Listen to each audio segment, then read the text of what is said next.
Hi, boys and girls. Our book for today is Going Places by Peter and Paul Reynolds. And we borrowed this book from the Central Skagit Library.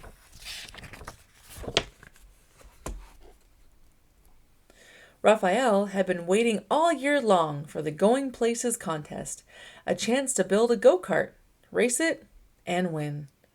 When their teacher announced who would like the first kit, Raphael's hand shot up. The rest of the class watched enviously as Raphael walked back to his seat with a kit. Mrs. Chanda assured them, "Don't worry, you'll all be getting one." And they're all exactly alike. The kit came with a set of precise instructions. That made Raphael happy. He was very good at following directions. Raphael hammered, glued, nailed, and assembled his kit. His go-kart looked just like the one in the directions. He was feeling quite proud. Raphael wondered how his classmate Maya was doing. She lived right next door. He peered over the fence. "Hey, Maya, you haven't even started?"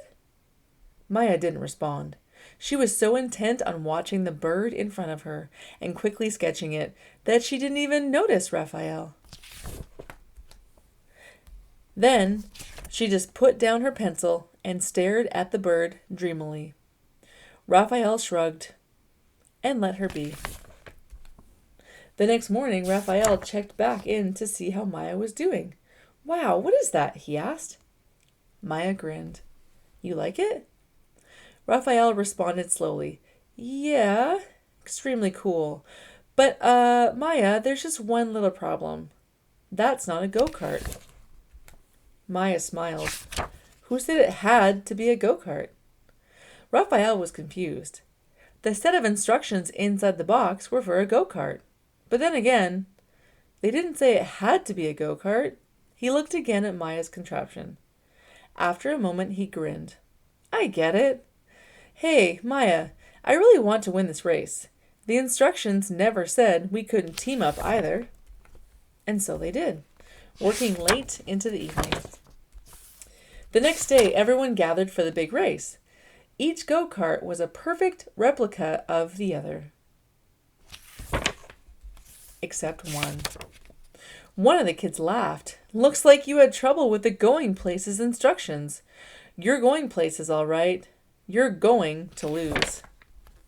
Maya and Raphael didn't even have time to respond because the announcer's big booming voice called out, "Attention racers, start your engines. 4, 3, 2, 1. A buzzer sounded.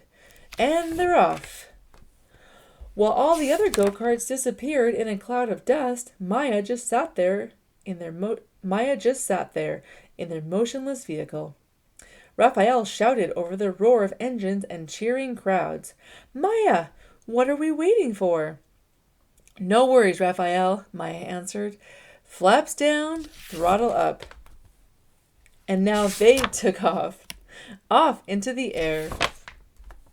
The other contestants looked up in amazement. Maya and Raphael hovered and then sped past them all. Before long, Maya and Raphael coasted across the finish line to the cheers of the waiting crowd.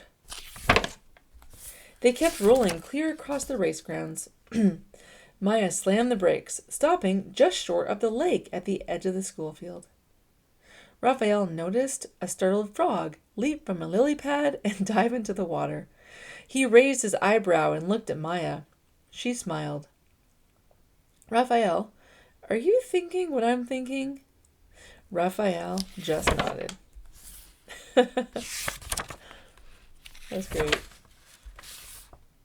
To all the great thinkers who have gone above and beyond.